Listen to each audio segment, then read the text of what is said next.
Good morning. Welcome to Community Voice. I'm your host, Keith Parris. I want to thank everybody for joining us this morning. Good morning again, Debo. Good morning, Carvey. Phone lines open 414-444-5250, 414-444-5250. So let Keith, me. we gotta act like this is like you just getting in. It's your first time in today. You're just cracking the mic. Mm-hmm. How was your weekend, man? I mean, that's what I'm gonna get to. Actually, it was busy, but it was good. So let me do this. First of all, let me thank everybody that made my birthday such a great day. Actually, a great weekend. So I just really want to thank the station here for the stuff that you laid out for me. And this was funny because I bumped into. I'm bumping a lot into listeners, and so I was at homegoing celebration for my former classmate, teammate Dietrich Elder, and so I had stopped over and I gave Mom Janelle a great hug, and she was at the table, and this one young lady who listens to the program, she asked the same question that Fred Collier had asked. Said, "You're not 85?" I said, no, it was on sale. They had a choice between 85 or, one of those toddler kind of birthday celebrations. So they chose 85. So let me thank the station. A good time. And again, I hope they enjoyed the cheesecake that my lovely wife made, Rhonda. So thank you for that.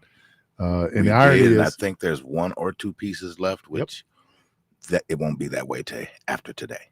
Yeah. And let me thank my boss because she went over and beyond. She'd have to take that pan home and clean it. Oh, thank you. Oh, jeez. Thank you. But no, it was really beautiful. And then Saturday, I had breakfast at North Avenue Grill. And so I'm sitting out enjoying the sun, man. It was like nobody there. It was great. Sitting outside, it was beautiful. And a brother who listens to the program, I see him, came up and, said, happy birthday. So I'm finishing up. And so now I'm waiting on my check. And the young lady comes out and says, I was looking for your check and I couldn't find it. And then I found out that this gentleman paid for your breakfast. He didn't want you to know. I said, oh, man, appreciate it, man. So thank you for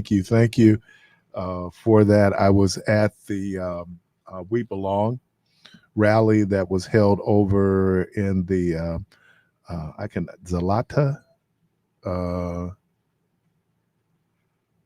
Oh my God.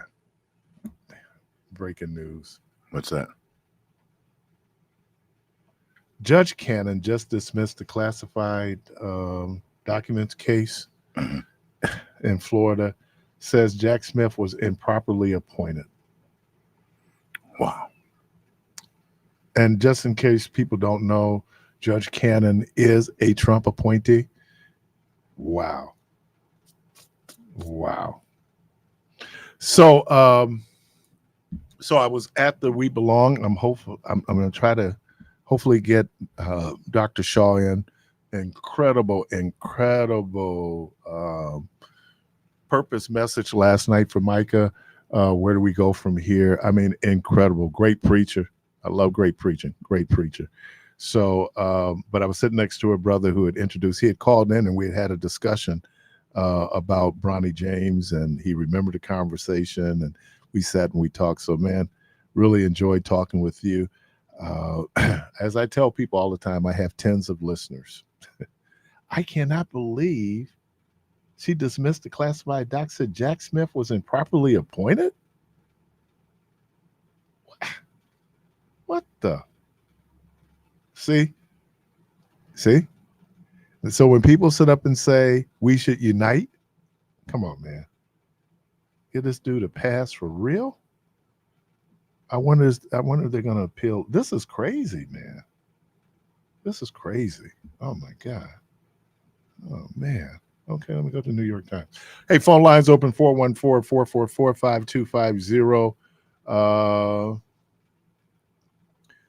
I don't know why this particular appointment of a special prosecutor violates the Constitution. This is, wow. This is crazy. I don't know. How do we unite? So anyway, 414-444-5250. So again, let me thank everybody. People who reached out to me on Facebook, people who hit me up in text messages, DMs. I appreciate you all, man. I'm not special, but you all made it really feel special. Oh, I am special. My mother called me special. I take that back. I am special. But I don't think my mom was meant that as a mitten that. Is that a word, Carl? No. Mitten that. I didn't have that. She didn't mitten that way. I just made a new word. Mitten that. Yeah.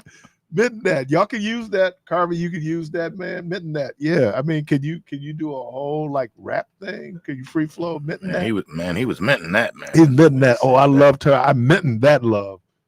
Think we could use it? All right, so that's our challenge today. I want you to be able to use the word mitten in a sentence. Mitten that. I mitten that in a sentence. So, wow, I'm tripping on this.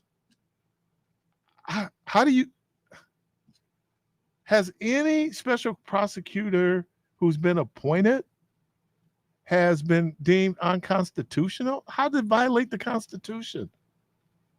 Oh, my God. All right.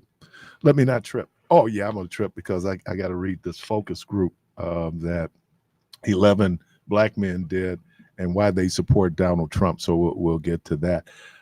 So, again, let me thank you. Great weekend. I appreciate everything, everybody. I have one particular friend who will always, and she's been doing this for a minute. Every time she texts me happy birthday, she always puts in what my age is. Now, she just happens to be 1 year older than me, but she always, and then my mom asked me, because, people know my mom deals with short-term memory issues. And my mom said, now my mom called me twice on my birthday, which I hope my brother's not listening. She called me twice on my birthday. And, she just wanted to make sure. And when I went out, so when we went out Friday to see her, we're talking, and my mother says, and how old are you? And again, I have to take into account my mom's dealing with some memory issues. And I wanted to say, well, hell, you were there. You don't know. But then when I did my age, it was like, dude, you're old. I had that moment. So, but, you know what immediately replaced that? You're alive. I'm alive. So anyway, got over to the Black Journalists and had a chance to see some folks there, and that was very nice. So again, let me thank everybody for really making my birthday special. Thank you. Carla, welcome to the program. Oh, Keith, I forgot to say happy birthday to you. Thank you. Belated birthday. You know we're the same age, right? Mm-hmm. We are young, though. I was just laughing I was on YouTube. I don't know, not on YouTube, but I was looking at my Facebook, and I was cracking up because I'm looking at these seniors, and I saw this 109-year-old gentleman, and I mean, he just cutting up, and he's keep praising the Lord too. And He was I doing. said, He praising the Lord. oh, I mean, he looks so healthy. He's moving. I said, then what's wrong with me? I mean, he's 109. He moves across. I'm not kidding you. I don't know what he's eating or whatever, but he is so healthy. And then flipped over a little bit more, I see these senior women, and they just take a dip, take a dip. I said, wait a minute now, Ned. You got to get on the ball, okay? Yeah. Because huh? The reason why my wife was out of town this weekend was my aunt Pig's 90th birthday, and Uh-huh. so I FaceTimed her. This woman is 90 years old. I think she is. Rhonda text me and let me know.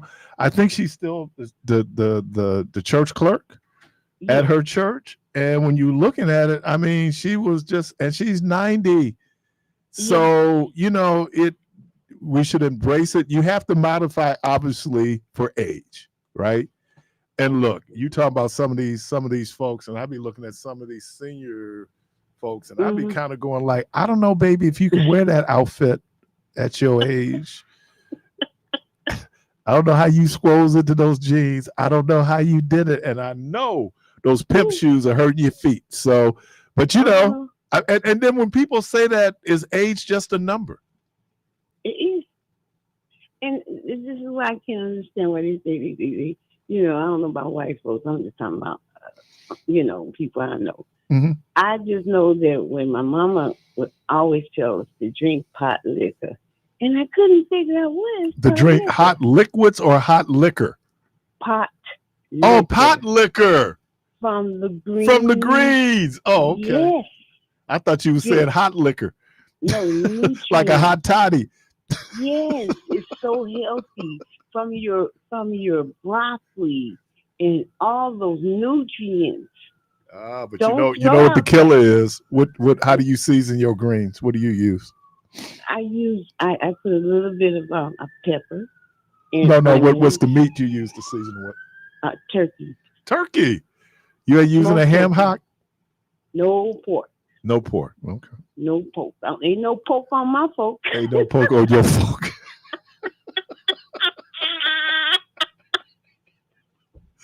I have a niece who's a Muslim, and I'm so respectful of her religion, and so we try not to have conversations about pork, and certainly we Hmm. don't serve pork or try not Yes. to. Even though I did take some pork ribs over there, my brother just went. But anyway, yeah, I can appreciate that. There are a lot of people who really sworn off pork.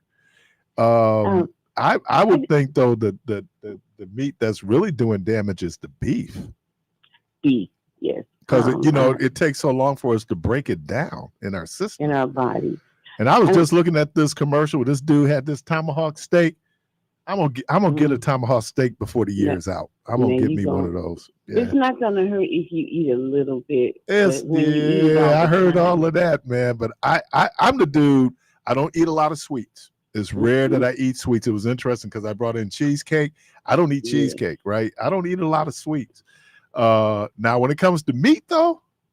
Oh my Hmm. God, I am a carnivore, man, I got to man. ask you a question Hmm. about the Trump, Hmm. the situation. I didn't get to that. I was going to say, our pastor brought it up in church, and he says, "Let's pray for the president, hope the ex-president, and hope he gets well." And now he kind of left it at that, because this is a violent situation, and the man that died and his family, Right. whatever, that's just the right thing to do, Hmm. and he left it at that. And as far as him being here today, I don't know if it's going. We're in Milwaukee.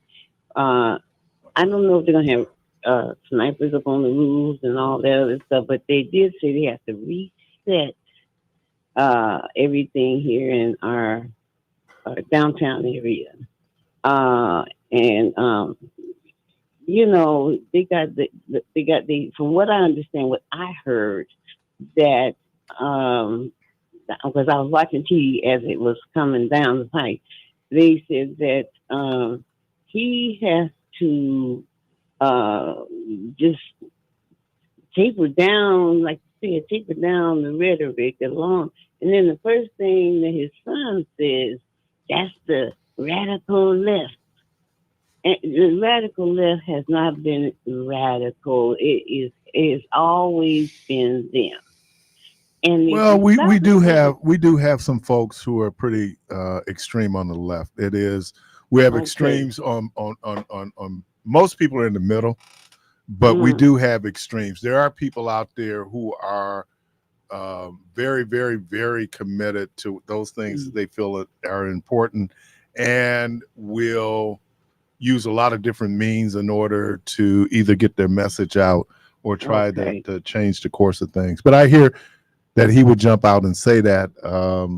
I don't know how.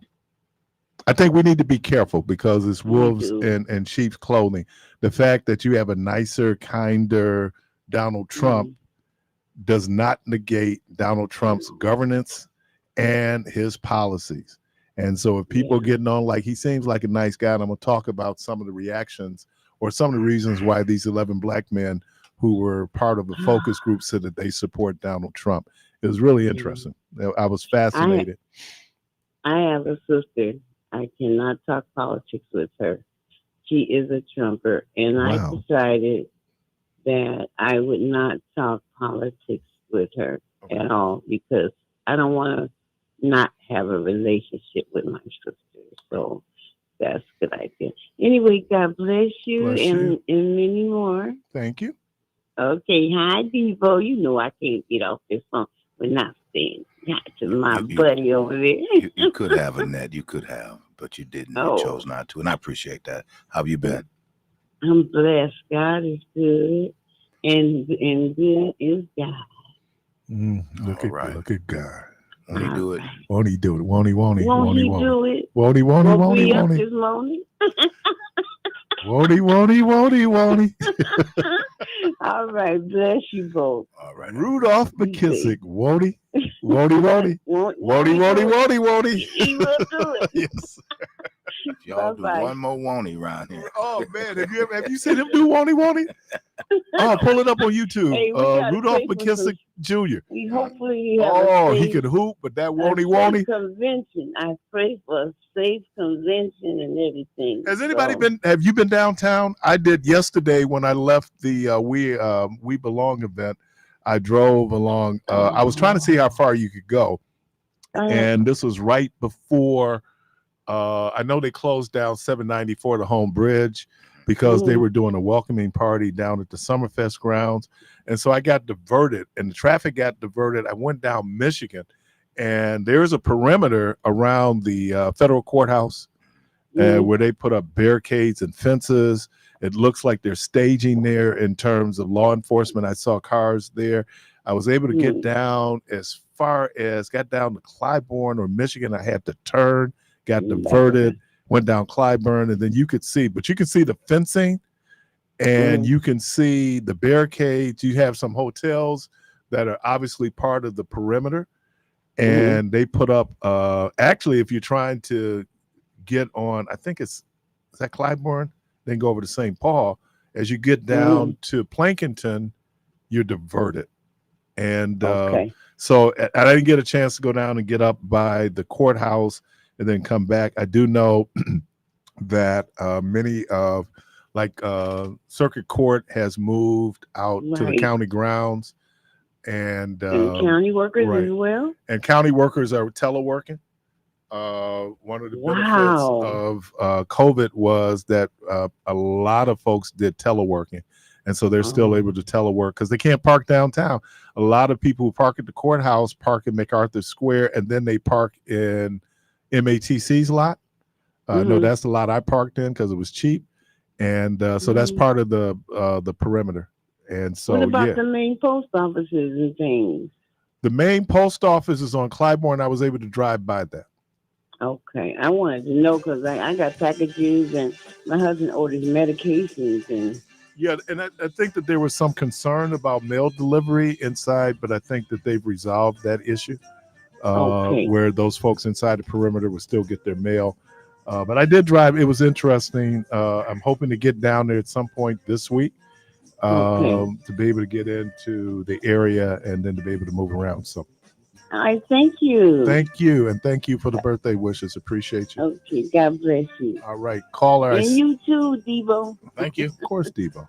Okay, Caller, I bye-bye. see you. I want you to be patient. I'm going to grab you right after the break. You're listening to Community Voice. We're going to take a quick break and we'll be right back.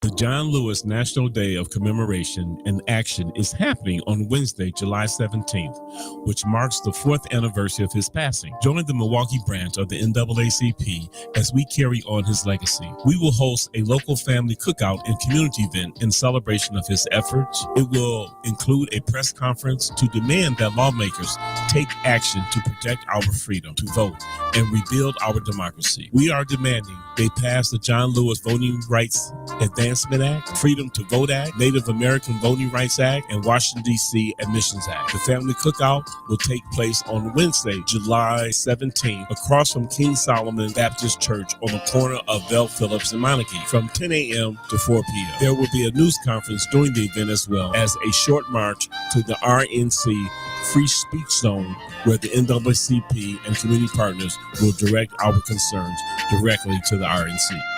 The Wisconsin State Fair welcomes TLC.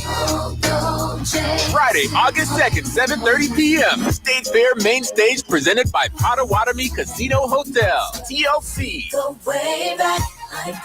Crazy, sexy, cool, and totally live.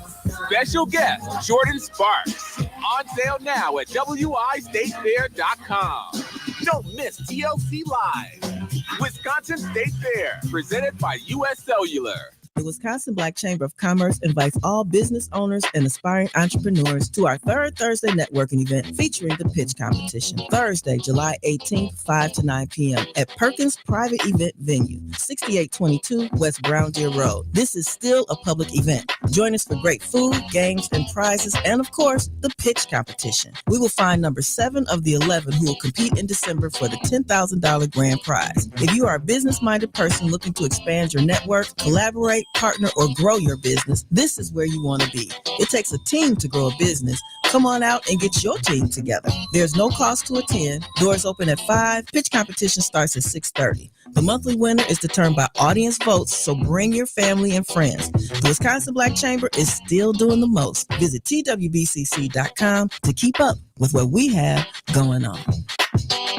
Garfield's 502 Rhythm and Blues Festival will take place Saturday, July 20th from 11 a.m. until 8 p.m. on Garfield Avenue between 7th Street and Dr. Martin Luther King Jr. Drive. This unique event is set in the historic Halyard Park neighborhood, renowned as one of Milwaukee's oldest and most vibrant African-American communities. We invite you to join us in celebrating the Halyard's legacy and contributing to a day filled with music, culture, and community spirit. Together, we can make a meaningful impact and create lasting connections within our city. Join WNOV as we will be hosting the Jazz and Blues stage on 4th and Garfield. This event is being sponsored by historic King Drive Deer, Duber Law Office, Planned Parenthood, Greater Milwaukee Urban League, the Business Council of Milwaukee, Reed's New Golden Gate Funeral Home, Educators Credit Union, and WNOV, the voice of the community.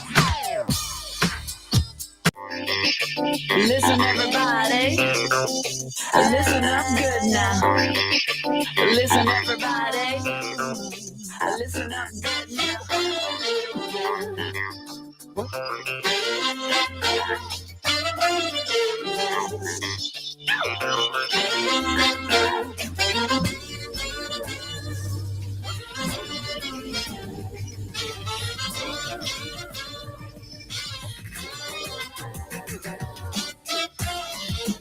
WNOV 860 and W293CX 106.5 Milwaukee.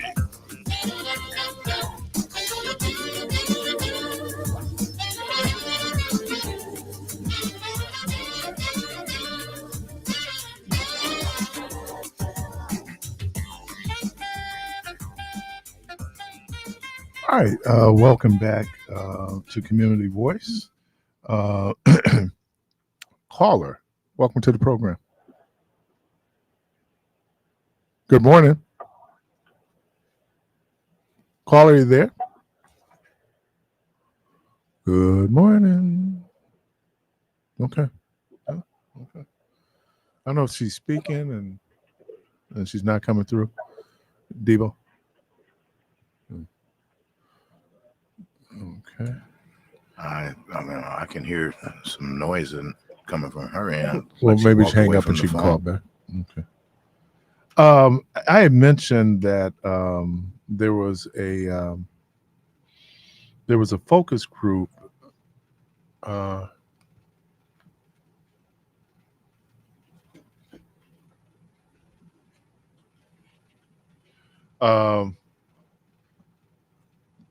There was a focus group held with 11 black men and who supported Donald Trump.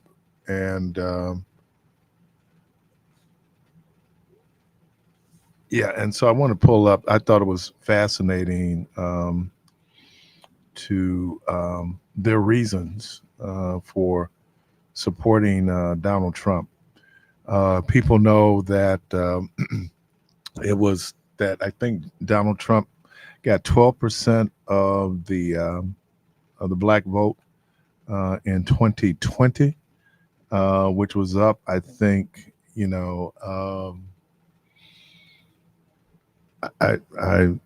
it's usually around 6 to 8% who would vote. Donald Trump ended up with 12% of the vote.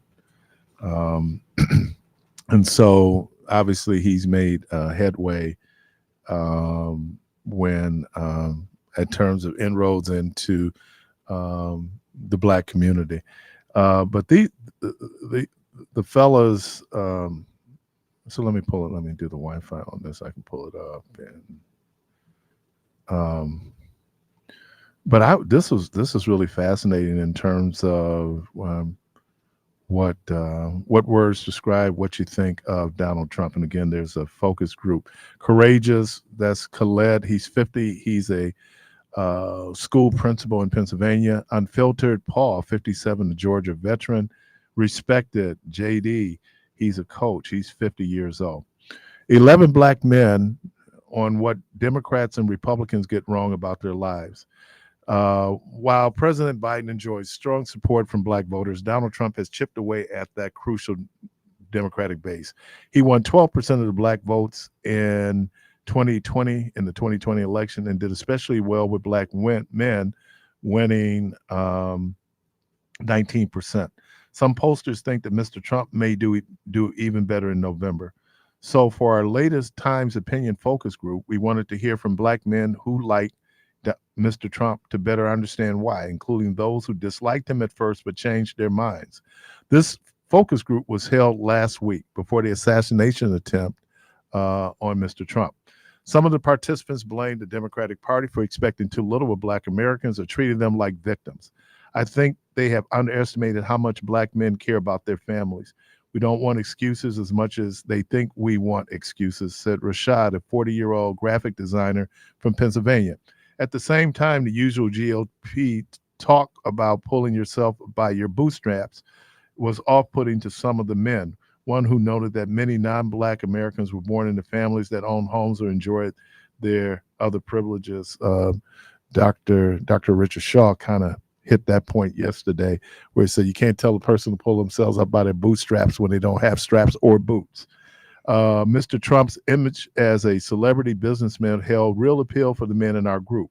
While some were turned off by his comments and policies early on, including his Muslim travel ban, they said they came around as they watched him and learned about his record in office.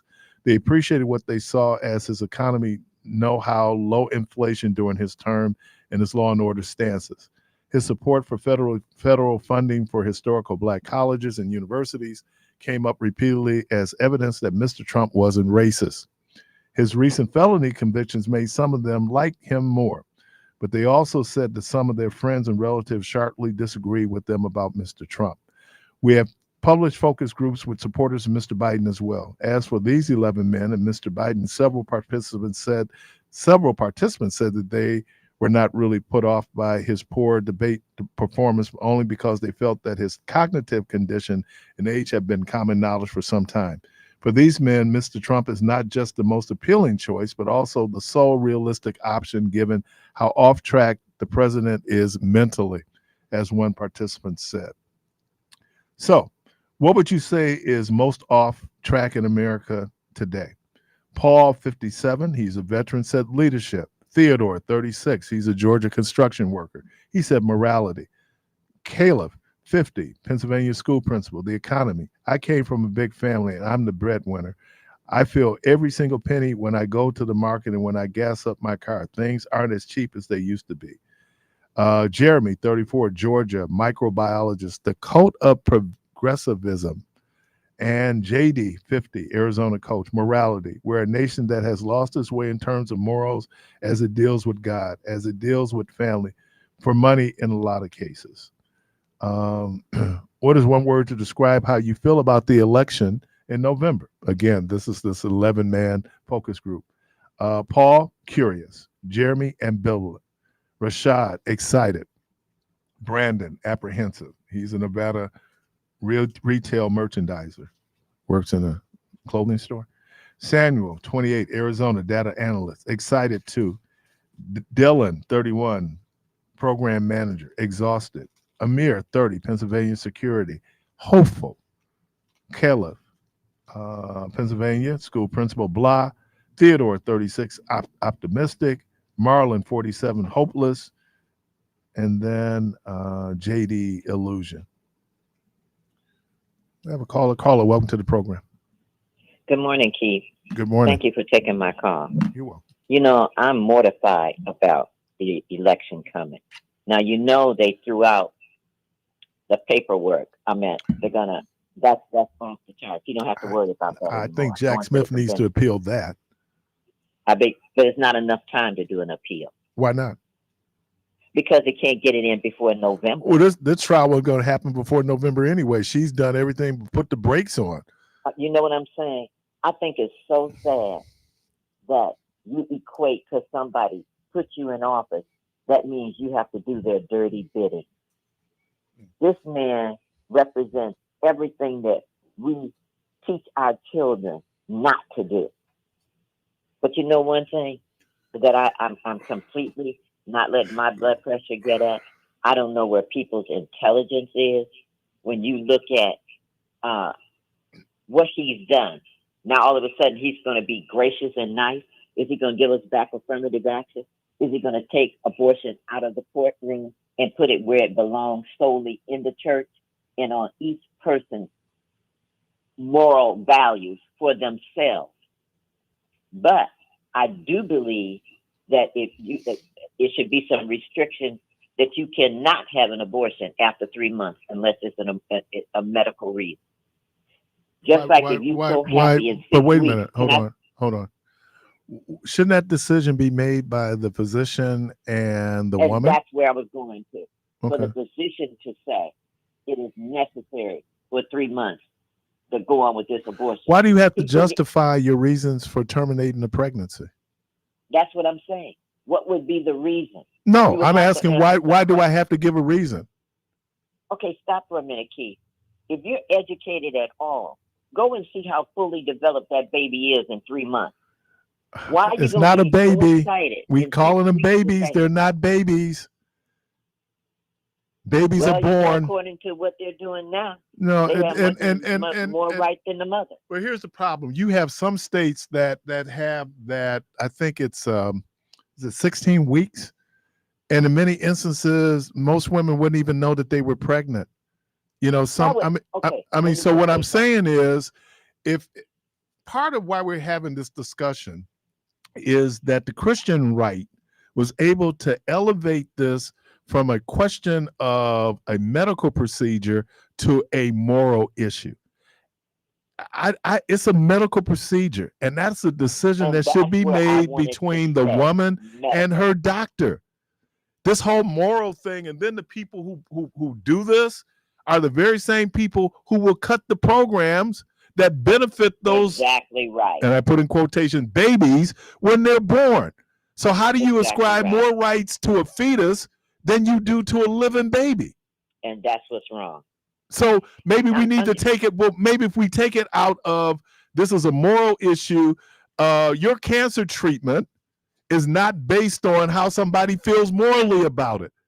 Right. So then why is an abortion based on how somebody feels morally about it? And then here's the other piece. As a woman, if you do not agree with abortion, then don't have one.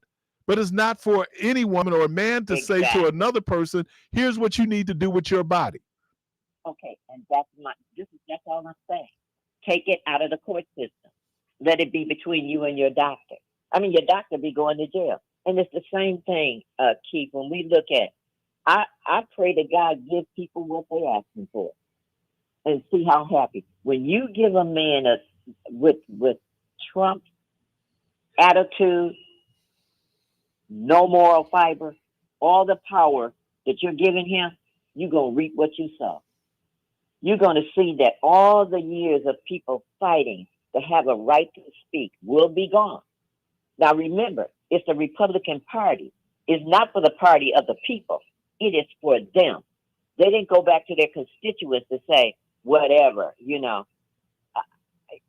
Just like one of the ladies said to CNN, if he don't win, it's going to be a civil war. None should lie, just like it doesn't even matter that lives are going to be cost. How do you think people who didn't support Trump will react if he wins? I think they're going to be very happy. But you know what? I'm going to be more happy because I want them to think, why would we allow this man Did you hear what I just that asked much you? power? I just asked you, what about the people who didn't support Trump? If Trump wins, what is their reaction going to be? You know something? We're the peaceful people on the other side. We didn't say it's going to be a bloodbath. Okay. We're going to stand back and say, this is what you want, and this is what you're going to get. And I'm praying that people make a decision much wiser than what they're doing. We're not taught to be. Please explain to me, what country do you live in? From year to year when I was working, the insurance went up every year. Gas prices go up every year. The cost of fruit and vegetables, why do they go up? Because if the season's not good, then you're going to have a greater demand for a fewer things. It's going to be costly. Where is the logic coming from? Are we sending people to college to do what? And then what are the lawyers, the Supreme Court? I'm baffled. And Thomas and the rest of them, I don't know how they sleep at night, allowing this man so many options to get away. God bless us all. And thank you for allowing me to express my opinion. All right, thank you. Thank you for calling. Okay, so let's get back to these 11 brothers who gave their reasons for supporting Trump. It's fascinating to me. Caller, welcome to the program. Hi. Good morning. Long time no talk to. How are you? I know. Good. Listen, you asked the question, how would we feel if Trump wins? Mm-hmm. I would be sad. But then there's another part of me that says, if he wins, our community in 4 years might be a little better just because of the fact that a lot of people are going to be eliminated. A lot of people are not going to be able to, I don't know my words. They're not going to be able to make it through 4 years of Donald Trump. And I don't think we understand that. So, irregardless of who wins, unless we as a people start doing better, we're going to still be messed up. Even, so we're going to have to decide, do you want a Donald Trump and it never gets better, or do you want somebody that is at least saying he's on your team? How do we convince people to even show up to vote? I mean, you hear more and more people talking about the couch. I know they're not. And I think at that point, when I hear that, it's my opinion that means that's the elimination of the Black community. That's all. You just have a lot of people that look like us that don't even care about our community, and they don't care if we're eliminated. And it's almost that self-destruction kind of thing going on. We don't care. Do you think that some people believe that it's not going to happen to them, or it's not going to happen, and so you just dismiss it? Hey, we've had other presidents who's worse than him. Now, none of us lived under Andrew Jackson, so I mean, yeah. or Herbert Hoover. We did live under George Bush, though. And the majority of the people who are saying this, they're younger people. They don't remember. They've never seen a black and a white bubbler.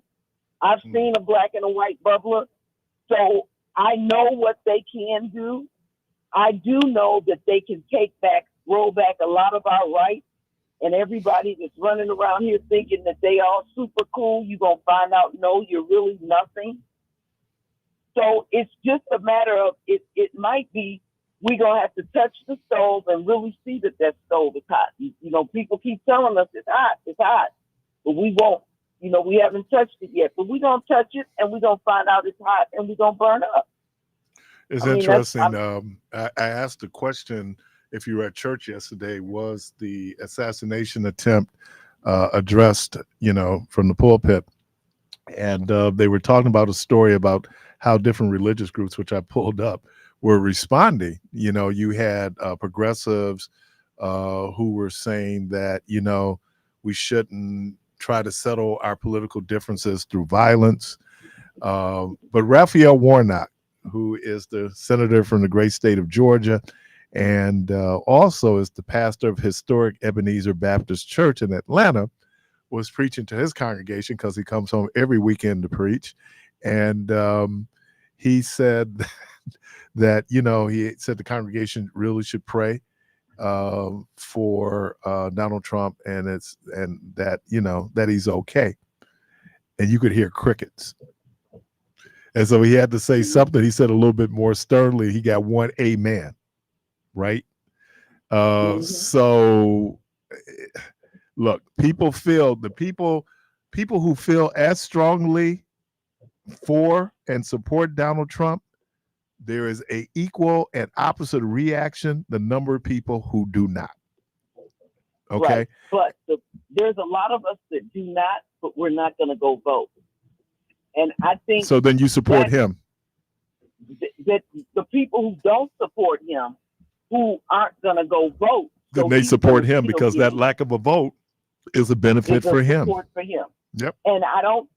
And we always talk about how it's bad for us, how things ain't good for us, but we don't want to get up and do the work. Now, if you have 4 kids and it's not 5 votes coming out of your house, there's a problem. You got grown people and they don't want to vote.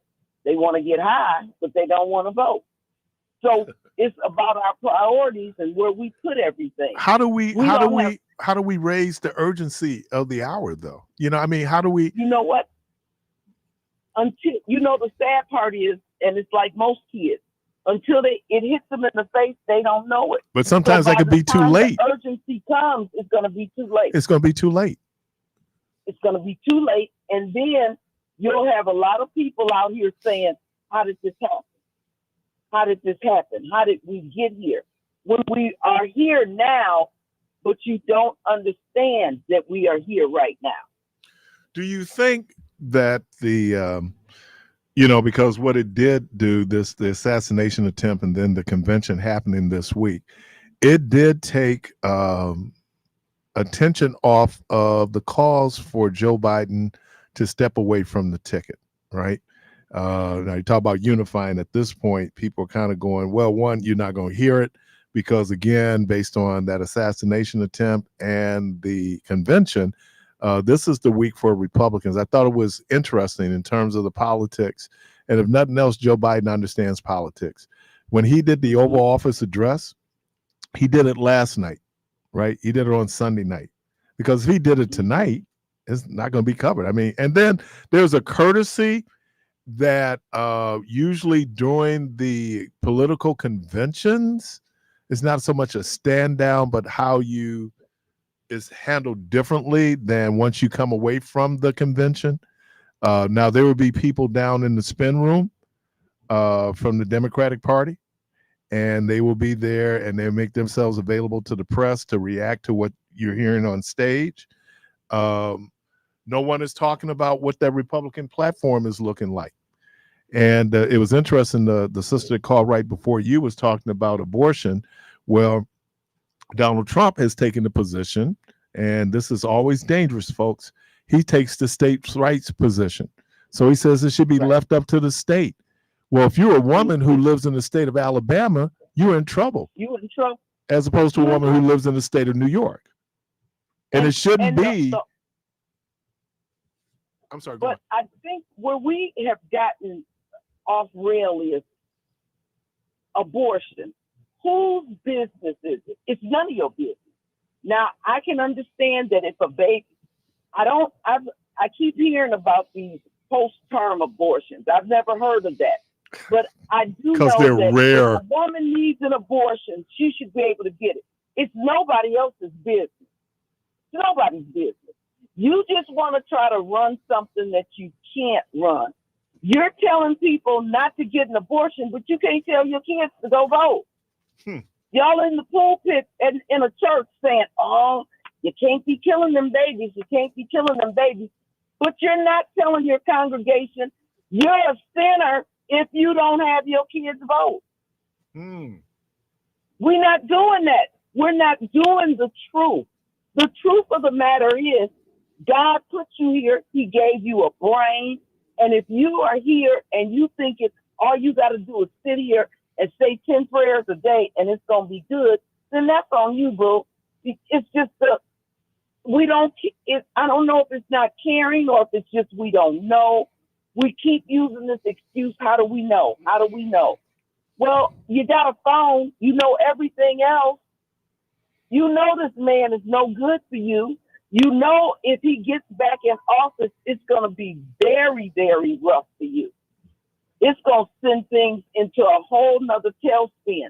I don't think people understand SDC. You know, it's been really quick crickets on SDC. You notice that, right?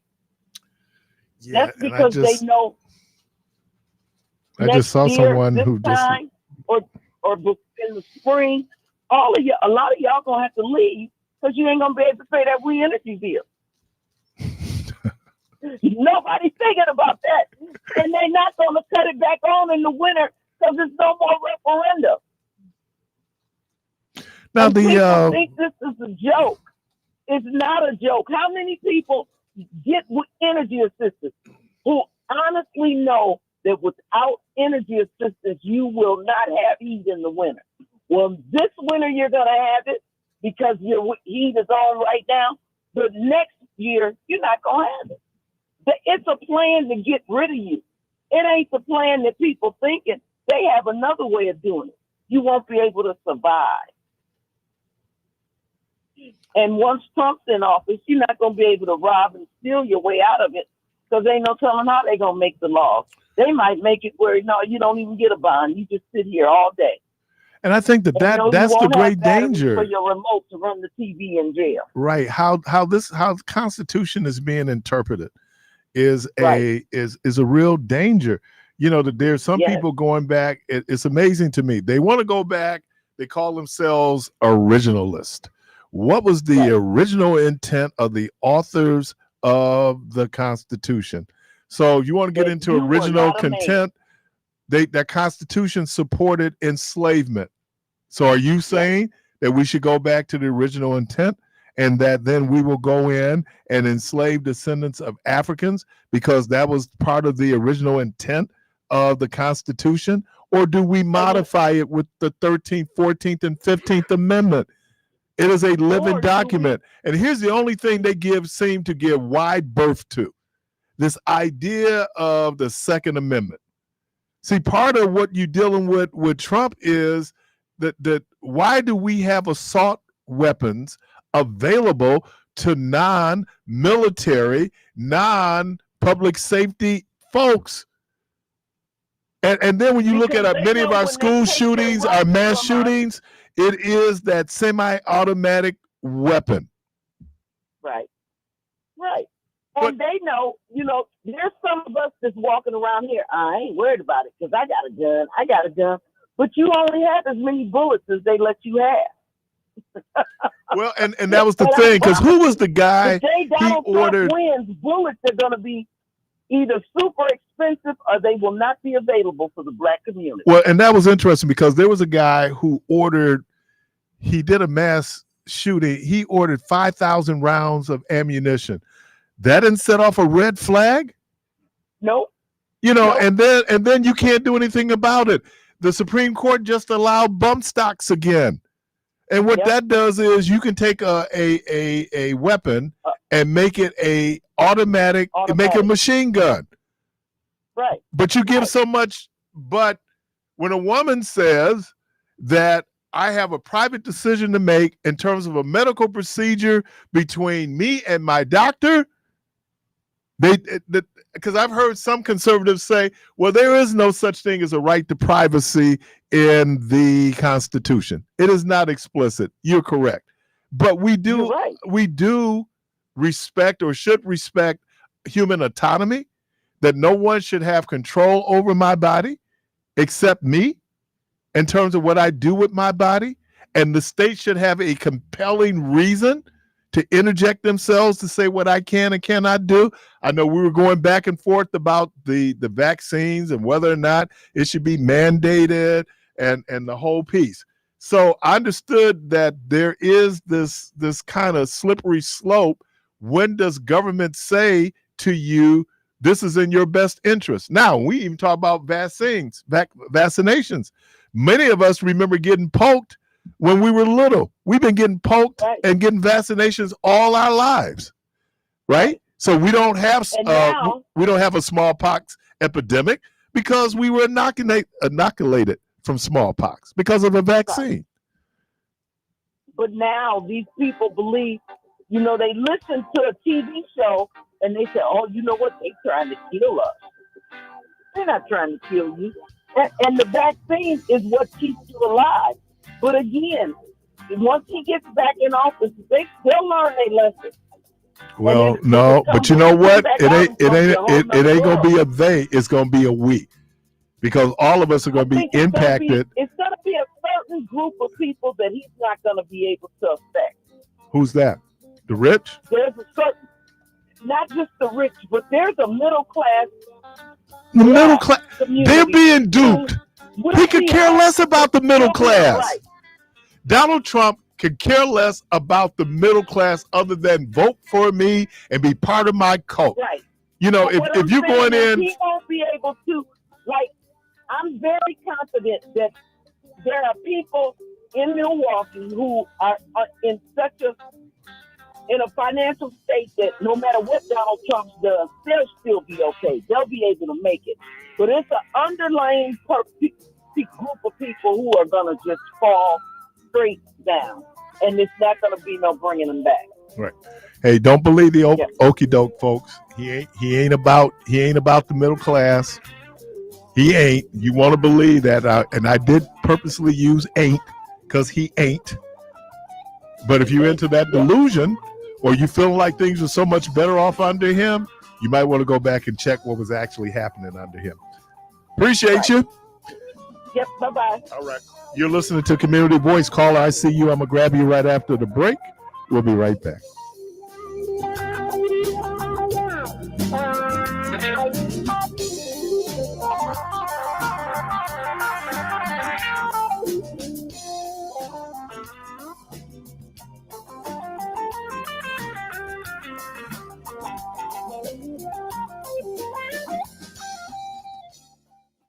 Have a question or need how-to advice?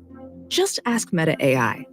Whether you need to summarize your class notes or want to create a recipe with the ingredients you already have in your fridge, Meta AI has the answers. You can also research topics, explore interests, and so much more. It's the most advanced AI at your fingertips. Expand your world with Meta AI. Now on Instagram, WhatsApp, Facebook, and Messenger. Tune in to More Than That, Gia Peppers Live, this Saturday, July 20th at 9 a.m. or wherever you listen to podcasts. This episode of More Than That is sponsored by Buick, combining beauty and technology to deliver luxurious experience. Buick, exceptional by design. Raising glasses and hopes. Wine, Women, and Wings Red Carpet Affair celebrates Milwaukee's changemakers. Come and be a part of our annual Wine, Women, and Wings Red Carpet Affair, Saturday, July 27th at St. Francis Parish. Embrace a delightful afternoon while supporting our organization and celebrating 9 extraordinary women who have significantly impacted the lives of Milwaukee citizens. Together, let's strive to raise $30,000 for essential programs and services. Enjoy the soothing melodies of jazz music, savory, delectable cuisine, and witness the inspiring unity of exceptional women and men dedicated to a noble cause. Wine, Women, and Wings Red Carpet Affair promises to be an opportunity to meet new friends and reunite with old. An unforgettable gathering for a great purpose. Great impressions will exceed your expectations. Great impressions, perceptions, everything. For over 26 years, Great Impressions has been your one-stop shop for all your graphics and printing needs. On the corner of 54th and Burleigh, call 414-536-7646. Perceptions, everything. We've all seen the headlines. SDC's sudden closure leaves people scrambling for alternatives, or Milwaukee Public Schools face serious fallout from financial mess-up. Whether education, social services, public safety, or the economy, it's reasonable to be concerned that the pillars are falling. And as a community, we know that when a pillar falls, it's heard, it's felt, it cannot be escaped.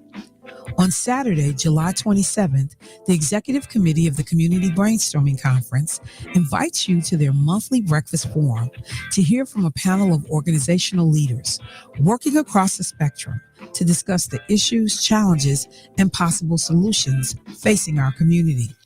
Join them at St. Matthew's CME Church, 2944 North 9th Street, July 27th. Never a charge to attend. Continental breakfast served at 8 a.m. Program starts at 9 a.m. You can also join online by visiting communitybrainstormingconference.org.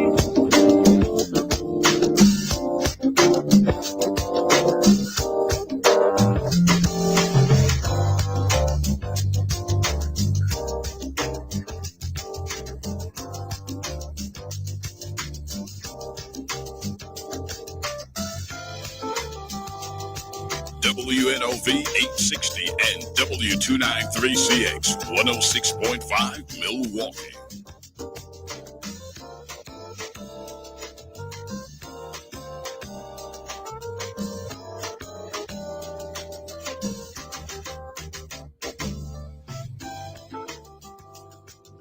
Welcome back to Community Voice. Judge Eileen Cannon. Oh, shucks. Caller, welcome to the program. Good morning. Good morning. Well, you know, for me to call in, it has to be something real. This is the sickest stuff I ever seen. What are you talking about, man? Here we go. All right. We got the devils here, and they've been brought this heat, okay? Okay. It usually rain with Donald Trump come, but all the demons are here, okay?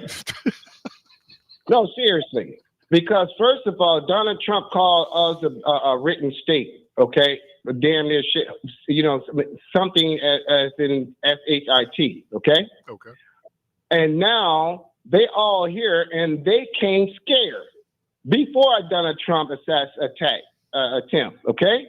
They came here telling us where we can come in our own city that we evolve daily, okay? First of all, having a protest is not be able to protest within your First Amendment, okay? Okay. Of your rights, right in front of the opposites, Mhm. right in front, not push, come in our city and push us away, okay? The mayor of the Lip Midget that I consider has been bullied. He's been bamboozled. He's been selling us this story that this is going to bring here. And that was the wrong talk to talk about the Republican RNC that's going to do for us. First of all, he's supposed to be a Democrat. This is supposed to be a Democratic city, basically a state that has been snatched, stolen, and covered by Scott Walker as what you call lame duck section that was illegally taking the rights of a Democrat to come in to have any control by Republicans taking all the rights. Let me ask you a quick question. Is money Republican or Democrat? Money is Republicans. Okay? Money is Republican? Oh, wait. When you ask that, be discreet when you say that. What I'm Because, saying is that we when it got comes when it arguments comes about to money, money, you'd be surprised. Well, you wouldn't be surprised, but people, those party affiliations, are well, see, here's the thing. They already rented out the protected spaces that they got to involve with. The mayor has came in at the last minute of trying to fix up a lie, trying to plead to them now to visit this and this. If you notice, he only spoke one name of a actual listed place that's of a restaurant. He only it probably was about cheese or some crap with sausages. Okay, and Usingers. Oh yeah, it's vast more of a list that he could have spewed. Pretense before all this, they say it took how many years to do this? They didn't even do this for the president when Obama came here, or within any other Biden or whoever or Harris. Okay, these people are sure that they're not regular, everyday, or connected to regular citizens. That they have written out the middle class through Scott Walker being the head of the presidential of the Democrat affairs just recently. Okay, they gave them this agenda to put a tax bracket to make poor stay poor, and any middle class that's trying to tip and within this decade will be taxed down, and for the rich of the KKK to finally pinpoint to take over the exasperated age of the African descendants that died out, that's 80 years old. They're trying to make the South rise. And the thing is about it, why did Biden kick his leg out and send Barrett all the way to a UK country for what, to be an ambassador, when not even thinking about another 2-year term for 4 years, for 8 years. Now there's a disconnection to even with Biden, that he hasn't even been or associated with Milwaukee straight up like he did with Barrett. This Lip Midget doesn't have any savvy, nothing, okay? He's a Jim Shoe character that basically abandoned his brother when he got in trouble. He's a face fronter. He's fake. Wait, bro. We're getting raped right now because they're coming in to buy up Milwaukee. If you don't think that the RNC should be here? They have the right to be here, but to this extent, okay, of magnitude that even these streets, the mayor didn't even advocate or couldn't even get that much to fix up our streets, but just a highway for outsiders to come in and leave out and have a false pretense of the inner core of the city is ludicrous. He needs to be removed because his words is fully contradictive of his stance of what it's supposed to bring to our community. Even it's just locked into that area of downtown. Okay, that's not right. That's not the case. I've heard. Well, hold on. I say for the city of Milwaukee now how they're doing this, but I just heard this morning that they're doing receptions in Lake Geneva. They're doing receptions out in Brookfield where the people are probably staying because there could be people who are staying at the. That'd be interesting. Well, yeah, at Geneva. It's outside. It's not in a targeted place area of Milwaukee like it was promoted. Okay, and that's the problem that I have. That you can find all this money, and then the mayor could brag about how much money, 15 million, something crappy that could have been our street. I can't even ride my sports car on the street. Okay. more or anybody that I know to ride their motorcycle without almost getting killed from a pothole. For him to sit and brag about this and then beg them at the day of time when they start the national RNC here saying, don't forget or patronize our place in this. He shouldn't even have to do that. Right now, basically, he's abandoned from even being participant, okay? That, and then also, I am so doggone tired, and I have to say this, the rights of the LGB putting these flags up and taking a hit of making it seem that we are weaker every week, that's not gonna fly. That is very spiteful in our face to say this is all we have here representing us. That's not Black Lives Matter. All lives matter, okay, first of all. And then it has not to be under a subliminal message hidden to support a certain chamber like the LGB or some entity that's going to keep them existing that doesn't have anything to really do with the community, okay? Your sex doesn't have anything to do with coming out of the we have closet and being somebody. LGBTQ people who are part of the community. Yeah. They vote, they work, they raise Listen, I families. almost was raped by one of them when I was younger. So y'all can say what y'all want to say and accept this crap.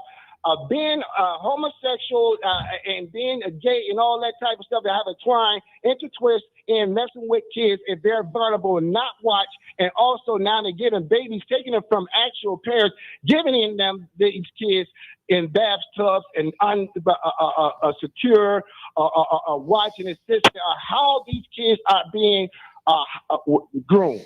All right, basically groomed. All right, man. Appreciate you. Thank you. All right. Now, there's studies that show that children who are raised by LGBTQ couples do as well and sometimes even better than people who are raised by heterosexual couples. So I was thinking about that. It was something, Marsha Warfield, they did a thing during Pride Month, and they had all the comedians who were gay, all these gay comedians who were out. And Marsha Warfield said something. She said, look, I grew up in a Black family, and we didn't talk about it, but we knew, right? So she said, we had an Auntie Butchie and an Uncle Sassy. We had that in our families, and we kind of act as if they don't exist. Let me say something else too. Sexual assault is violence, okay? And it doesn't matter what the orientation is of the person who commits that sexual assault. Here's the other thing. We need to clearly understand the difference. When we're talking about pedophiles, we lump everybody together, right? We talk about pedophiles. Pedophilia is anything that a child or the abuse of a child who has not reached puberty. When they reach puberty, that is a different level of how sexual assault then is handled. That's why we do not have a age of consent. The age of consent in Wisconsin is 18. So if you're having sexual relationship as an adult with a 16-year-old, that is statutory rape, right? Because that 16-year-old can make a decision and not clearly, but understand that it is about sex.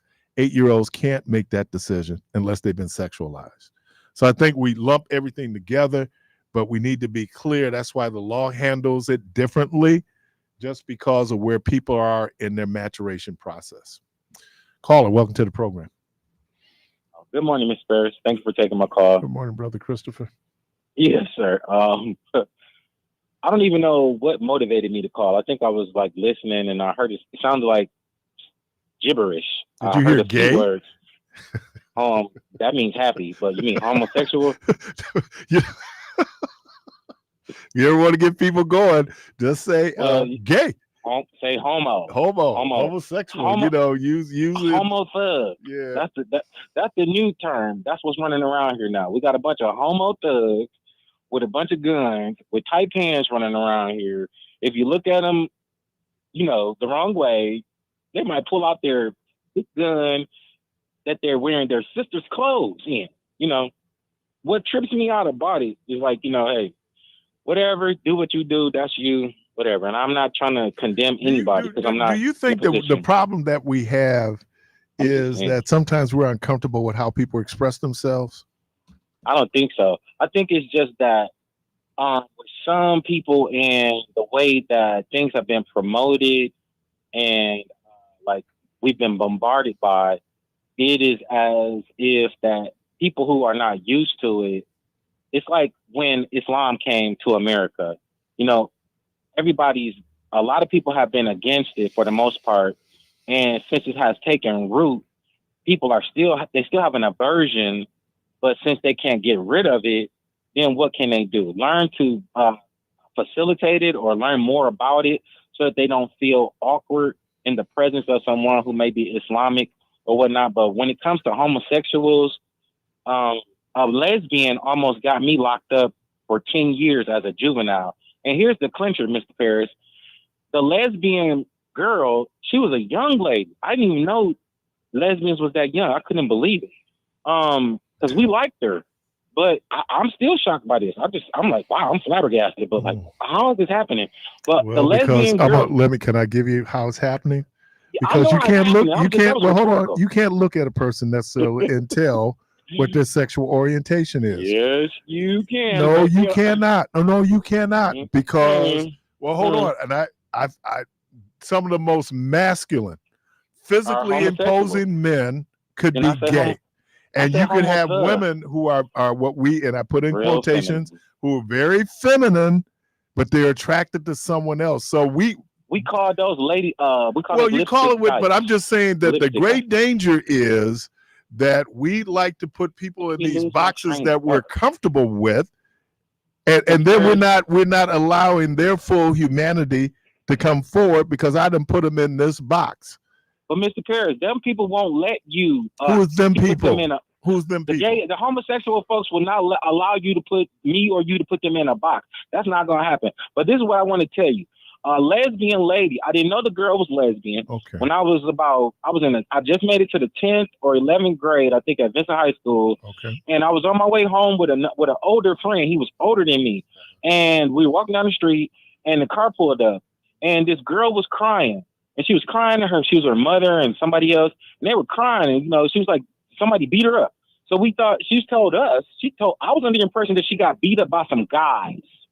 So we went over to 11th and North Avenue instead of going home like I should have went and I would have been in class the next morning. I went with this girl and she told me all type of lies. I had no idea that she was sleeping with a bunch of other girls. She lied to me, lied to my friend, got us into a whole bunch of trouble. Then told the police that everything that was done, it was all my fault. Because she was gay or because she was troubled? She was a lesbian that brought me into a situation. Yeah, but with the situation that you described, Mr. Parris, but the situation that you described, Christopher, sounds like it was not a pleasant situation, whether you were gay or straight. Well, what I'm saying is this, Mr. Parris, is that how she told me that she was involved in a physical relationship with another woman. Okay. Instead of lying to me that she got jumped on by some guys, then I would have never got a criminal record. Okay, I got that. Because girls fight girls. Guys don't get involved in girl stuff because that don't look right as a guy. I'm a man. I could beat a girl up. So what would I look like out there fighting some lesbians? She was a lesbian. She should have handled that. I don't think she's a woman, man, who's attracted to women. Whatever. But she almost ruined my life, Mr. Parris. That is the moral of my story. Okay. Well, that's what happens when you try to be Captain Saber. All right. Appreciate you. Caller, welcome. Okay, I'm sorry. Retire the cape, all you captains out there. Oh yeah, there's still captains out there. I ain't seen a captain in but I was talking to a sister one time many years ago. And she said, Keith, did you ever think that didn't want to be saved? I thought, you know what? Because, we put on that cape and run in there and be Captain Saber in a minute, right? Here we come. And there you go. So she didn't want to be saved. Look, and didn't ask you to save her. You know, I mean, I think that this idea that men come in riding in on their white horses and that's an outdated mode. That's an outdated mode. We don't operate that way anymore. I was talking to someone about how you can find yourself, women particularly would find themselves in a physically abusive situation, right? Intimate partner violence. And I was saying, back in the day, during my mama's time, women sat in very violent situations because financially they were dependent on that dude. Right. So as women get more and more independence and have less dependence on a man, and certainly in some instances, an abusive, controlling man, let me thank God for my mama, because one, my mama, God made it in such a way that my mama didn't have to be dependent on a dude to come in and take care of her and her kids, because that opens up the door. Because you get some righteous dudes coming in, but you got some dudes with some real issues, and now that's your stepfather. That's crazy. So, people who've had to live through that. I know Michelle related her story in terms of what that was with her stepdad. The world has changed, and so women are not in a position where now they are as dependent financially and materially on a man. And in my mind, that's a good thing. Caller, welcome to the program. Good morning. How you brothers doing? What's happening, bro? Great, man. Y'all really got a heated conversation this morning, huh? Yeah, man. But 3 hours. Well, it's sad to say that letting gay people be gay and let straight people be straight. That's all you can do. You worry about somebody's personal sexual endeavors, it'll drive you crazy. But you know what also you got going on there? I'm going to use a word here. I know it's almost seems like an archaic word. It's called prurient, right? Yeah. We're sexually interested in other people's sex lives. It's a voyeurism. And because I would ask the question, and I have asked the question, do you think people have the right to love whomever they love? And everybody go, yeah, sure. And then you say, so then if they want to consummate their love for each other, the problem that we have with gay people is how they're having sex. Not the fact that they might be attracted to someone else and they could love someone else who just happens to be the same gender. What we're tripping on is how they're having sex. And for a lot of people, that's the discomfort that they have. Now, they may or may not admit that, but what do they focus in on? They don't focus in on the level of relationship. I love something that Tom Joyner said, he goes, same sex, same problems, right? So if you're in a committed relationship with another human being as an adult, whether you gay or straight, there's going to be some issues, man. I mean, so I hear people and then of course, like abortion, we're moralized people's attraction, people who have a very kind of sense of what they think morality is. And it seems to me when we talk about sin, the sin that we're talking about for a lot of people is sex. Yeah. I mean, that's the one that we're troubled. We ain't troubled by lying. We ain't troubled about indifference to people suffering, but we are troubled by people having sex. We are troubled by that. Now, not our own sex, but other people having sex. Huh? Maybe some of them want to experience the other sex. And there could be a curiosity there. That's the whole thing about, if you go in and you do human reproduction education, they talk about the sexual spectrum, right? And that you have people who are extremely homosexual, and you have people who are extremely heterosexual, and then you have all the people, and we're at various stages in that spectrum. And so society says that this is what it is, but how many people found themselves in painful relationships because society had an expectation that a man marries a woman and that a woman marries a man? This idea you know- that two men getting married, people go, the Bible didn't say that. Yeah, and people use the Bible to justify your enslavement. So what's your point? And then here's the Yeah, reality. and the We've crazy had gay part about people that- since we've had people.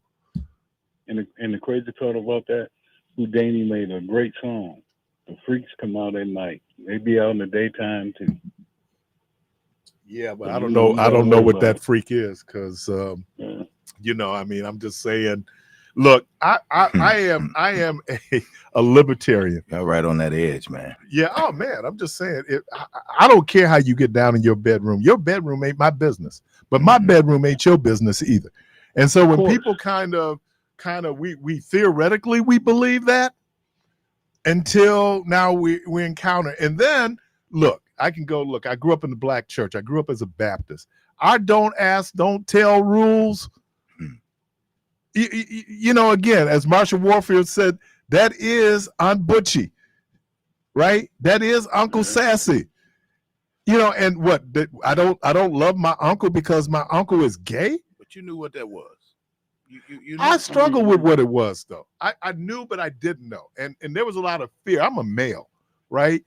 And I'm a male, and males are insecure, and we're really insecure about our masculinity. Now, I'm not saying all men, because I'm gonna have some brothers call in. You ain't talking about me. Okay, if I ain't talking about you, then the rock just hit you. My point is, that's why we do a lot of things that we do because of our insecurity around our masculinity. And as we get older, it becomes even more apparent that we're dealing with those issues. So we need to come to grips with that. And then the world is changing where men had positions of power. And now we have to look at not white men running it, that you have women. And that's hard for a lot of brothers. It's hard for a lot of white men because you know who's kind of getting left behind in this economy is those working class men, black and white, because the economy has changed. We don't have manufacturing like we had 40 years ago. So now it's the office. Well, who's better suited? Who's been socialized to be in the office, do that kind of work? It was women. And so you had guys who, when companies were closing and you had CETA out there, and CETA said, we could retrain you. A lot of men were like, no, all I know is this. You know, so even how we view work. I remember somebody I knew was upset because this woman I know, she's one of the first women to go up on a utility pole. They're going like, women shouldn't be doing that. Why not? Anybody watch the WNBA this weekend? That was a great game between the Fever and the Lynx. Look at the Fever; they figured out ways to win. That was a great game. But my thing is, and maybe people saying I'm being too liberal, I'm being too accepting, but you know, people are not consistent. Some of the most virulent homophobic people are in fact gay themselves. You have preachers who will get up and condemn gayness, and they're gay. You know, that's so crazy. That is so crazy. And it's baffled that I'm baffled by you saying that. I understand it because societal pressure says that. I told the story about my good friend at a church in Slidell, Louisiana. He had an affair with a female parishioner. I know she got pregnant. I know it impacted his marriage. He goes before his deacons and said, brothers, I had a fall, man. I got involved with this thing. I got caught up. I loved all the euphemisms he was using. You know, I was in a situation, it's going back and forth. And then he said, you know what? Those deacons embraced me. They said, Pastor, we understand. Because we did it too.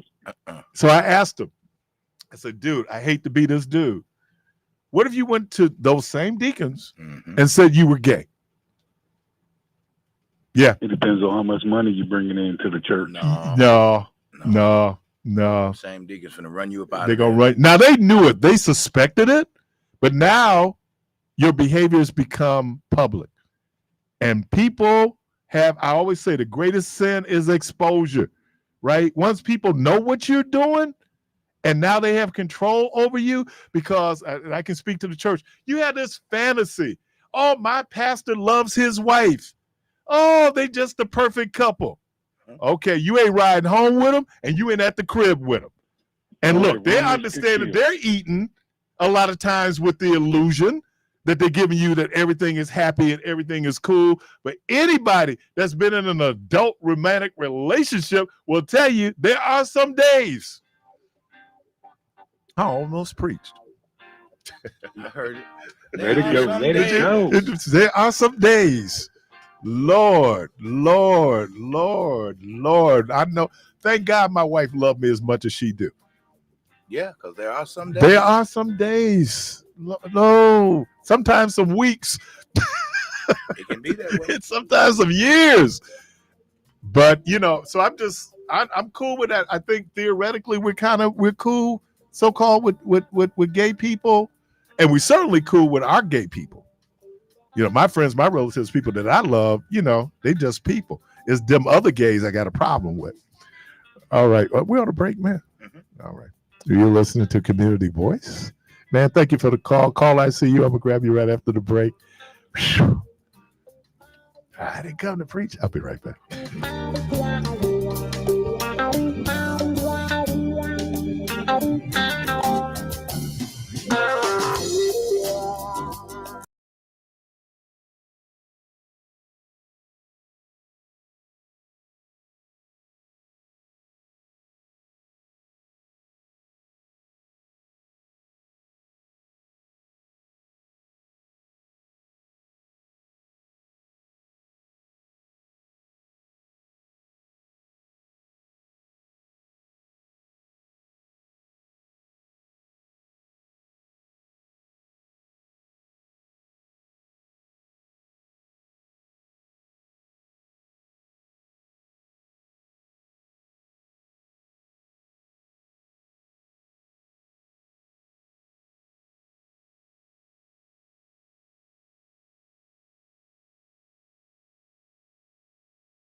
me do this. Shout out again to the Reverend Dr. Richard Shaw, the pastor of St. Matthew CME Church.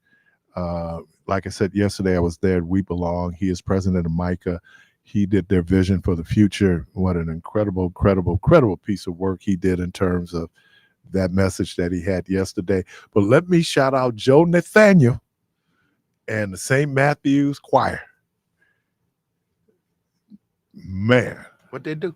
They praise the Lord, praise the Lord, praise the Lord, praise the Lord. They started off with that, and then they did Chronicles 7:14. If my people who call by my name will humble themselves and pray and turn From their wicked ways. from their wicked ways, I will hear from heaven, That's what I'll do. I'll hear from it. and then I'll heal the land. They wrecked that song. Really? Oh man, they wrecked that song. So shout out.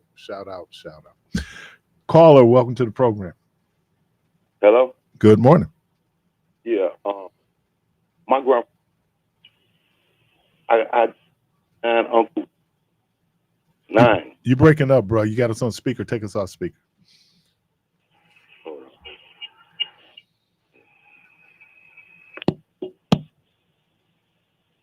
Did he hang up? He's still on the screen. You still on the screen? You there, man? Sure held a long time to hang up. Yeah. Okay. I can call back. I'm gonna just bring him down. Yeah. Okay. 414-444-5250. 414-444-5250. Yeah, I'm fascinated with black male Trump supporters. I'm trying to figure that one out. I saw Gerard Randall. Well, he's part of the Republican Party. I know. It's just amazing. And I saw Gerard Friday. We sat next to each other at the funeral Friday. It was good to see him. He looks like he's a little bit better. I know he's having some health challenges. I heard he was sick. And I told him, I said, man, you got to pace yourself next week, because it's gonna be crazy. My guy. Caller, welcome to the program. Keith, let me turn up the radio.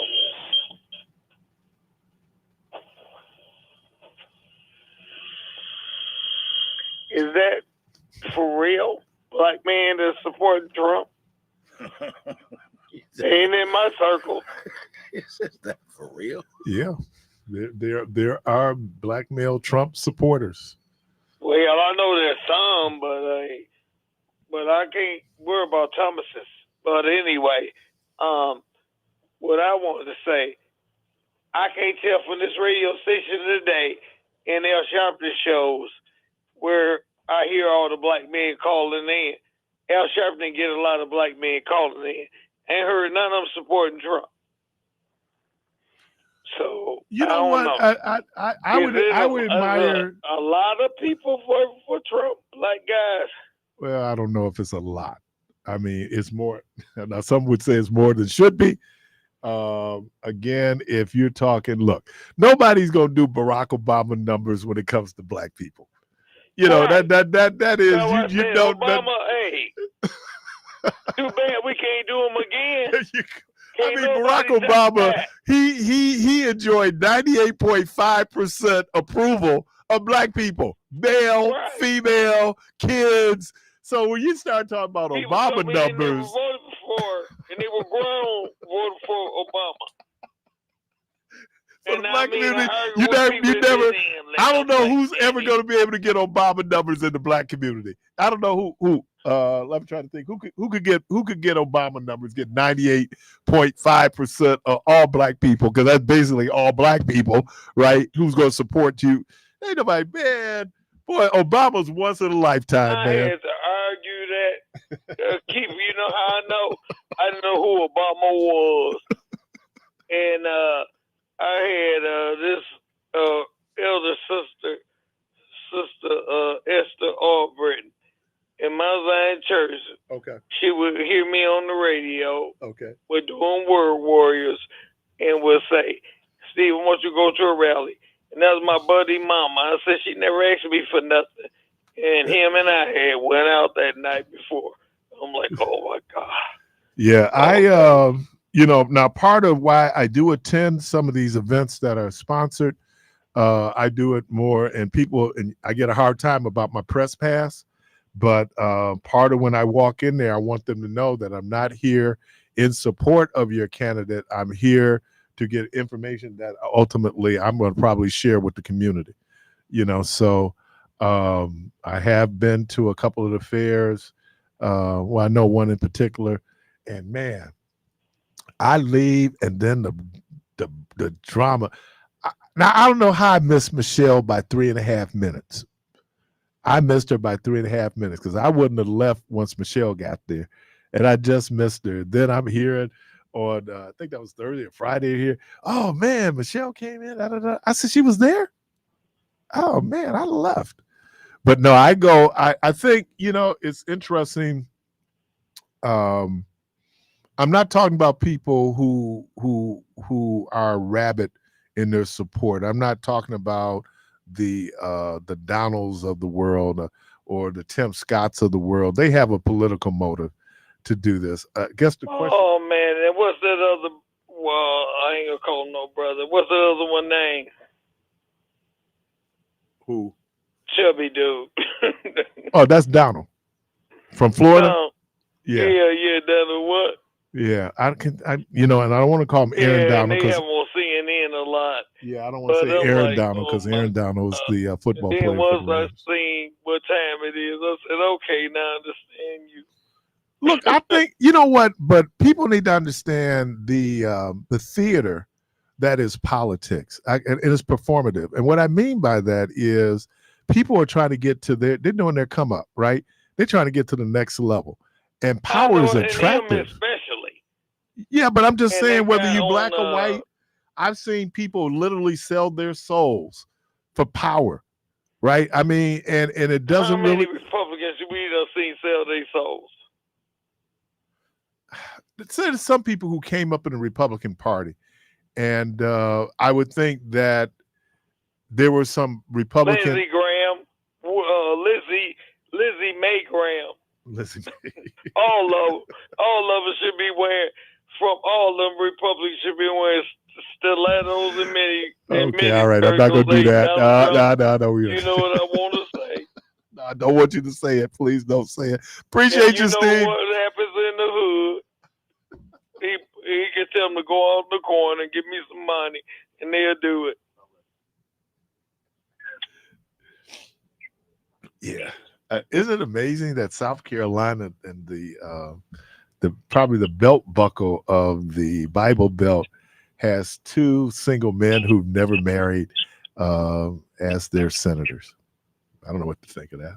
I don't think you have to get married, but I just think it's real interesting. And then all of a sudden, when Tim Scott was considered vice presidential as a possibility, all of a sudden he has a girlfriend. Ooh. Caller, welcome to the program. Hello? Good morning. Yeah, what's happening? Yeah. Hey man, look. My granddaddy was a preacher. I had 9 uncles, man. I don't understand where y'all, just be tearing down the black man, man. What, our people, man, our people didn't get raped. When we was little, we didn't get touched. And as far as all this homophobic, bruh, if you a man, a real man, you don't want nobody around you, man. When you get up out the shower, it's going to be staring at you. It's going to be looking at you. You don't want them people to be hanging around you, bro. Just because you don't want that don't mean you homophobic. That ain't. Well, first of all, I think men are thinking that dude is interested in you.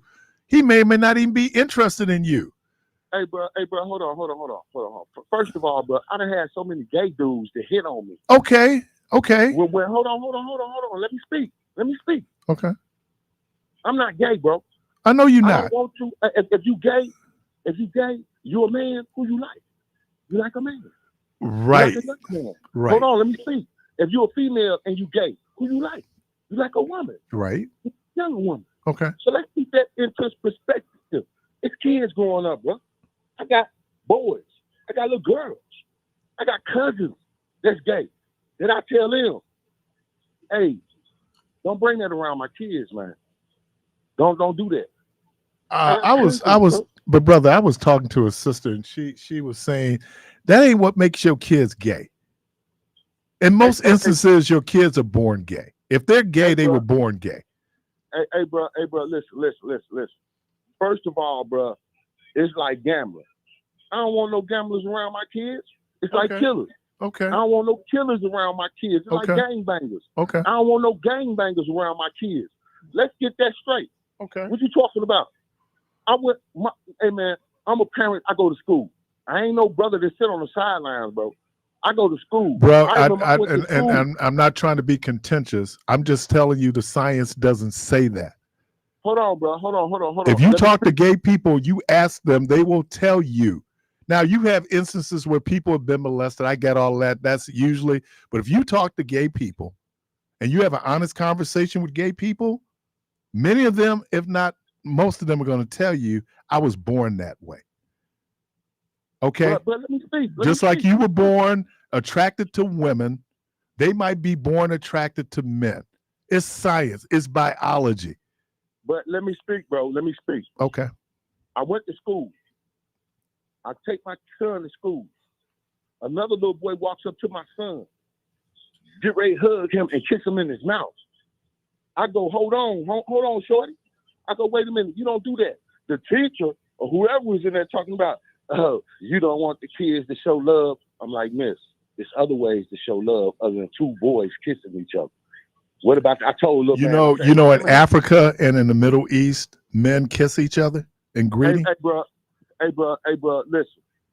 If you they're don't not stop gay, this, it's how you agree. It's how you greet a person. Hey, bro, if you don't stop this, like you said, gay tendencies is everywhere. If you don't listen, then maybe you got gay tendencies. I mean, I'm not. First of all, if I'm gay, I hope that I would have the strength to be able to live my truth. I am not gay, but that doesn't mean that I should be accepting of people who want to attack gay people. You know, I'm not a woman, but that doesn't mean I should be accepting of the fact that people who might want to attack a woman. And then the fact that it's people that we know and love. I mean, that's crazy. And I understand the programming because the programming is there. The programming is misguided because people thought that if you didn't put a prohibition on homosexuality, then men are going to naturally want to be with other men. That is not true. That's not true. It's never been true. People who want to be with other men were probably gay. Okay. And then here's the other thing. Even when we use the term gay, that for some people is a pejorative. That's a negative. So people have the right to freely express their humanity. And it's not for me to sit up and tell another person how they should express their humanity, especially when it does not have any impact on me other than what I see. Caller, welcome to the program. Good morning. How are you today? Man, I'm doing pretty good. You know, I said I wasn't going to say nothing, but I have to say this. When our president went on TV last night and he said, America is not like this, I totally don't agree what he's talking about, because if you want to talk about what America is right, tell it to the mother that lost her son by 4 gentlemen holding them down and killing them. That's what America is like if you want to talk about that. But listen, Donald Trump, and I'm not a Donald Trump favor, and President Biden, they are the cause of these issues where people go and want to get a gun and shoot one another. This young man that climbed on top of the rooftop was 20 years of age. The brain don't develop until you're 26 years old. Right. So he can crosswise for some Republican. Now I think I'm going Democrat. President Biden is saying, if we don't keep Donald Trump out of the White House, we are doomed. The country is going to fail. Democracy is going to fail. But these are the guys that causing all these problems to the American people, and they don't know which way to go. You see what I'm saying? Okay. All right. And one more thought. If you notice, they're not showing the commercials on debate or nothing for a while. They tuned it down. You don't see, well, Donald Trump told 26 lies in debate. He's a liar. Don't vote for him. And you don't see them fighting against each other now because of the incident. But before the incident happened, President Biden said, I'm going to call Donald tonight and talk with him. But when they went on the debate stage, they couldn't even shake hands. Yeah, because I don't think that anybody would wish, even on your worst enemy, that you should die out campaigning. I mean, you could really dislike a person or dislike, but not to that point. And I think that that's what his extension was. And I think in some ways he put Donald Trump on the spot, because let's say he didn't call, then Trump would be able to go like, here, Secret Service protection, there was a failure. I didn't even hear from the president. So in a lot of ways, he got out in front of it. He made the phone call to Trump, and then he comes out and he does that Oval Office address. Let me say this, and I know we've done it here. That changes tomorrow, because tomorrow they go back into full campaign mode, right? So they pull the ads for Sunday and Monday. Tuesday, those ads are going back up. So I agree. That's a terrible thing to happen. If you want to win the election, win it fair and square, but don't win it by shooting the other. Well, that's not what happened here. All right, appreciate you. But I agree though. They are the cause of the problem. Both of them are. Okay. Thank you. All right, appreciate you. So just so we're clear, this was not a conspiracy. This was not one of those situations. This is one, I keep telling y'all, man, life is random sometimes. This was a dude who got up and saw an opportunity. We don't know. Does he want to be famous? Dead? But, part of some left-wing conspiracy. At this point, there's no evidence to support that. Caller, welcome to the program. Hi, I'm a first-time caller, long-time listener. Oh, we got a bell? Yes. But I would like to comment on one of the previous callers who was talking about the homosexual issue and about him keeping things away from his kids, certain people, family members away from his kids. And so my comment is this: even if he's successful in keeping all of that away from his children, what happens if that child grows up and become that? Then what would be his answer to that? Right. No, that's a good point. I think our understanding, knowledge helps us overcome ignorance. Ignorance drives a lot of phobia. Ignorance drives a lot of fear, and I'm going to say it because sometimes it's our own insecurities that we tripping on, right? Yes, sir. This fear that, because look, if you're an attractive man, and gay men are attracted to men, well, why would? And then because you don't know what a gay person looks like, of course I don't. But that idea, and then there's some dudes who sit up. I don't want nobody looking at me. They probably ain't looking at you. You flattering yourself. I mean, it's so that.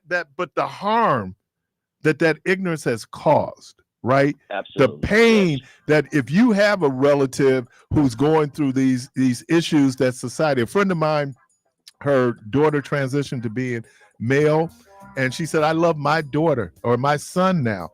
She said, but so I'm not worried about my love. What I'm worried about is how people outside of my family is going to go after my son. Absolutely. All right, thank man. you so much. Appreciate you. Thank you for the insight. Hey, you're listening to Community Voice. We're up on the last break of the program. We'll be right back.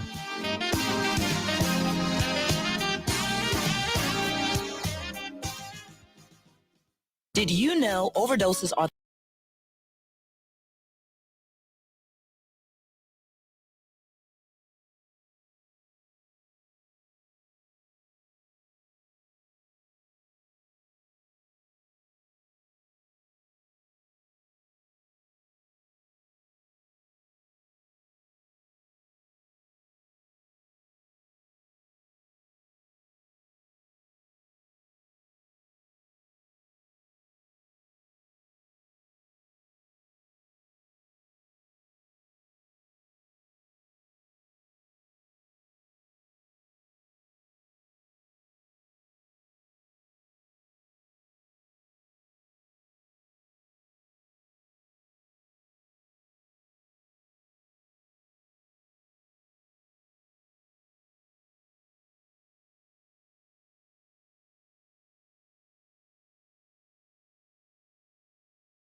Jermaine Rideout.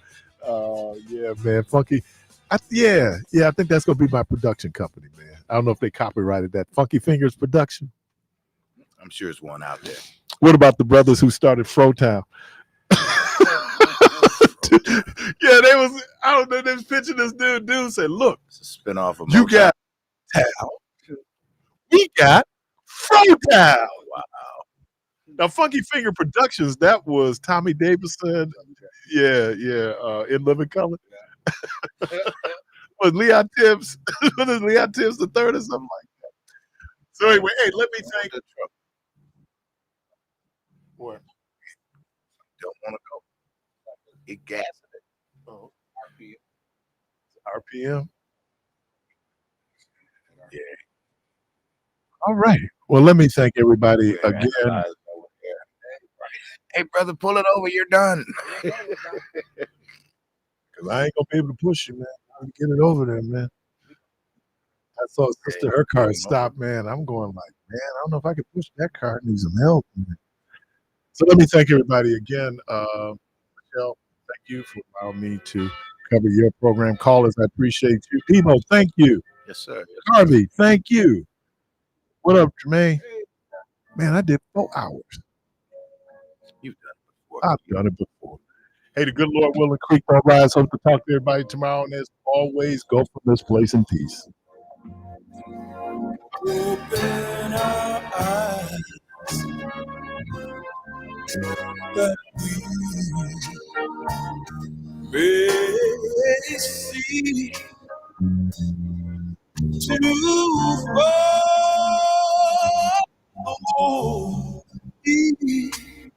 Lord, let us follow thee. Oh yes.